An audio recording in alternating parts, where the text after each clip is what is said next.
Welcome back. The frequency of borrowing by the federal and state governments has become a source of worry to many analysts who sound a note of caution that the country may be heading for another debt trap if restraint is not exercised. Nigeria's total debt rose by 7.1 trillion naira in 2 years to 19.16 trillion naira as of March 2017. The Minister of Finance, Mrs. Kemi Adeosun, on Tuesday, June the 11th, warned that the country must not borrow more to fund its budget and should instead raise money internally to fund the budget. Although there seemed to be a contradictory statement being credited to the Ministry of Finance that the federal government will continue to borrow to fund its programs. How sustainable is Nigeria's borrowing and debt management plan? Our guests weighing on these and more questions around Nigeria's debt profile. In the studio this morning, we have an economist, Dr. Boniface Chizia. Thank you so much for being here. Thank you for having me.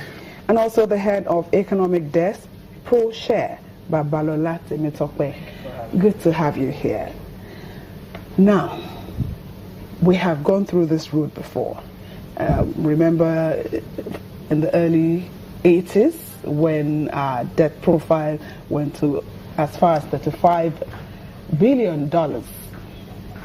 President Obasanjo went ahead to, campaign for debt forgiveness. We got it.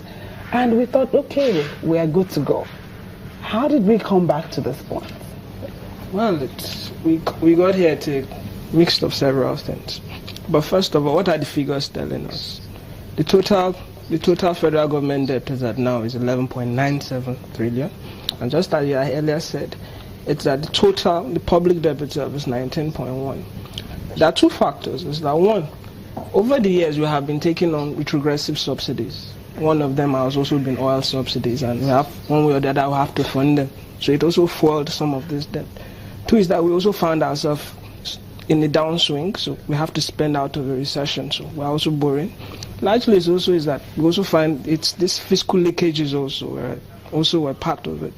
And the sad story is that over those years when we had debt is that there was really no correlation between debt and growth. So that's how we found ourselves here. And it's something we could always solve. But if you look at it, the debt to GDP as at now stands about 17.1%, which many will say is healthy compared to the global threshold, which many will say 40%.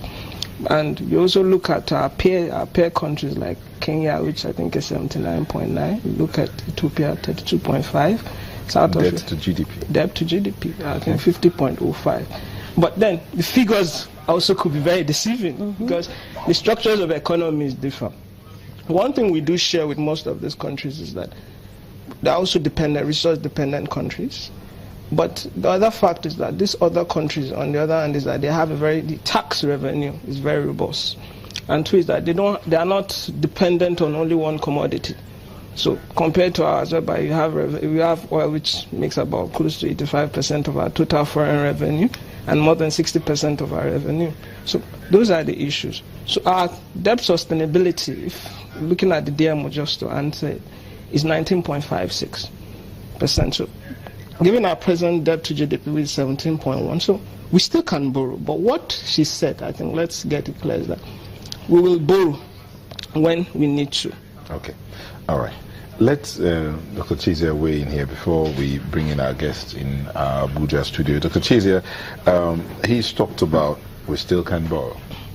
I mean, debt to GDP is good enough for us to want to borrow. But compared to some African countries that we are supposedly a bigger economy than, our tax to GDP is 6%.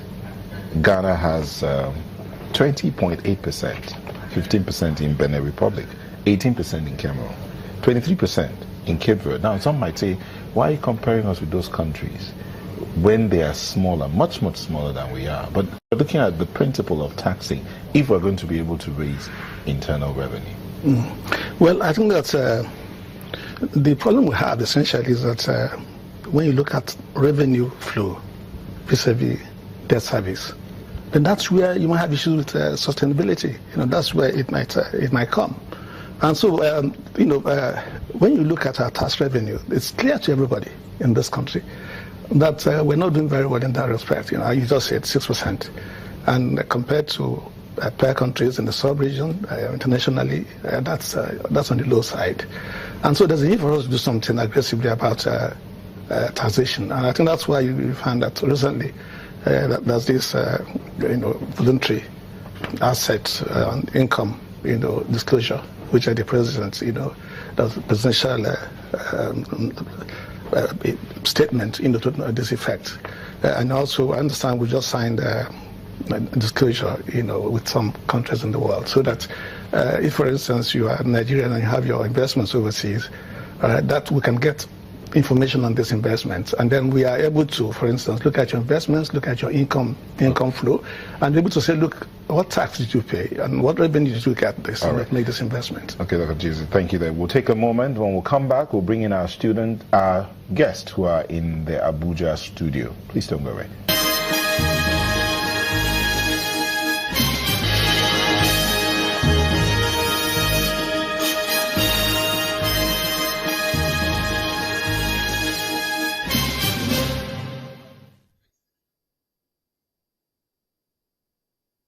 Welcome back. Before we went on that break, our guest in our Abuja studio